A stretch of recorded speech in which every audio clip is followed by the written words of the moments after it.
করি। বিভিন্ন সময়ে স্ক্যাটারলি আপনাদের সাথে সাক্ষাৎ হয়েছে বা কথা হয়েছে, কিন্তু এভাবে ফর্মালি আজকেই প্রথম, প্রায় 8 মাস পরে আপনাদের সবার সাথে আমার ফর্মালি কথা হচ্ছে। ইতিমধ্যে আসলে অনেকগুলো ঘটনা ঘটে গেছে। বিশেষ করে আপনারা জানেন যে বৈষম্যবিরোধী ছাত্র আন্দোলনে ঢাকা মেডিকেল কলেজ হাসপাতাল একটা গুরুত্বপূর্ণ দায়িত্ব পালন করেছে। আপনারা সবাই আমাদের পাশাপাশি ছিলেন। আমরা যখন এই দায়িত্ব পালন করি আপনারা সবাই দেখেছেন আমরা কীভাবে এখানে ম্যানেজ করেছি, এবং আমি আপনাদের কাছে কৃতজ্ঞতা জানাচ্ছি যে আপনারা সবসময় আমাদেরকে সহযোগিতা করেছেন। রুগীগুলো বিশেষ করে আউটডোরে আসলো, তখন এক ধরনের প্রবলেম ফেস করলাম যে প্রথম দিন যেমন 297 জন রুগীর মধ্যে মাত্র আমরা 8 জনকে ভর্তি করেছিলাম, কিন্তু পরবর্তীতে যখন বুলেট ইঞ্জুরির সংখ্যা বাড়তে থাকলো তখন কিন্তু ভর্তির সংখ্যা বাড়তে থাকলো। তো এই ভর্তি রুগীগুলোকে আসলে আমরা কোথায় রাখবো সেটা নিয়ে একটা বড় চ্যালেঞ্জ ছিল। তো তখন কিন্তু আমাদের সকল বিভাগীয় প্রধানরা, বিশেষ করে সার্জিক্যাল ডিভিশনের যারা আছেন সবাই এগিয়ে এসেছেন। যেমন থোরাসিক সার্জারি, নিউরোসার্জারি তো প্রথমেই ছিল, thoracic surgery, ENT, general surgery, ওনাদের যার যেখানে জায়গা করা সম্ভব হয়েছে সেখানে ওনারা জায়গা করে আমাদেরকে বলেছেন যে আমাদের এখানে হয়তো 5 জন রুগী রাখা যাবে, আপনারা এখানে 5 জন দেন। ওইভাবে আমরা কিন্তু পেশেন্টগুলোকে রেখেছিলাম।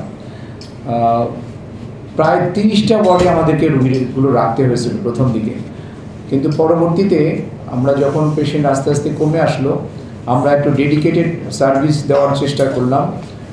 একদিন ওনারা কেন্দ্রীয় কমিটির সমন্বয়কদের 2-3 জন আমার কাছে আসলেন, এবং আমাদের একজন অধিদপ্তরের একজন এডিজি আসলেন, এবং আমরা বসে সিদ্ধান্ত নিলাম যে আসলে এই রুগীগুলোকে এভাবে স্ক্যাটারলি না রেখে আমরা একটা ডেডিকেটেড ওয়ার্ডের মধ্যে রাখি। তো আমাদের তো একটা ওয়ার্ডের আসলে রাখা সম্ভব না। আমাদের যখন আমরা এই ডিসিশন নিই তখনও আমাদের প্রায় 180 জন 90 জন রুগী ছিল। তো আমরা যেটা করেছিলাম, আইসিইউ এইচডিউ রুগীগুলো আইসিইউ এইচডিউতে ছিল, ক্যাজুয়ালিটি রুগীগুলোকে আমরা 2টা রুমে ছিল এক রুমে করলাম। তারপরে অর্থোপেডিকের একটা ওয়ার্ড করলাম, অর্থোপেডিক পেশেন্টগুলোকে, নিউরোসার্জারিকে একটা ওয়ার্ডে করলাম, ইএনটি তাদের আলাদা আলাদা ওয়ার্ডে তারা ছিল। তো কয়েকটা ওয়ার্ডের মধ্যে প্লাস্টিক সার্জারি, বাল্ব প্লাস্টিকে একটা ওয়ার্ড, বার্ন প্লাস্টিকের রুগীগুলো, প্লাস্টিক সার্জারি মূলত লাগবে তাদেরকে একটা ওয়ার্ড করলাম। এইভাবে আমরা আলাদা আলাদা ওয়ার্ডে তাদেরকে রেখেছিলাম, যার ফলে তাদেরকে আমাদের বেটার মনিটরিং এবং তাদের সার্ভিসটা আরও বেটার দিতে আমরা সক্ষম হয়েছি।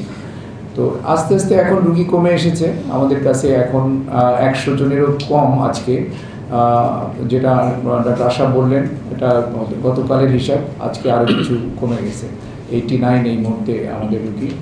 তো এই রুগীগুলো ওই কয়েকটা ওয়ার্ডের মধ্যেই আমরা রেখেছি। এবং আপনারা জানেন যে আমরা প্রায় 3 সপ্তাহ হলো যে আমরা এই রুগীগুলোকে কিন্তু বিনা পয়সায়, বিনামূল্যে আমরা সকল ধরনের চিকিৎসা দিচ্ছি। যাদের সার্জারি লাগছে, বিশেষ করে নিউরোসার্জারি বা ধরেন অর্থোপেডিক সার্জারির রুগীগুলোকে কিন্তু একটু এক্সপেন্সিভ জিনিস কিছু কিনতে হয়, সেগুলো কিন্তু আমরা কিনে দিচ্ছি, আমাদের একটা সেন্ট্রাল ফান্ড থেকে আমরা কিনে দিচ্ছি। তো কোনো রুগী আশা করি যে এরকম বলতে পারবে না যে তারা এখন কোনো জিনিস কিনছে, আপনারাও এটা খোঁজ দিতে পারেন। এটা আমরা এইভাবে চালিয়ে যাচ্ছি, এখনও যারা আছে ইনশাল্লাহ আমরা এইভাবে কন্টিনিউ করতে পারবো।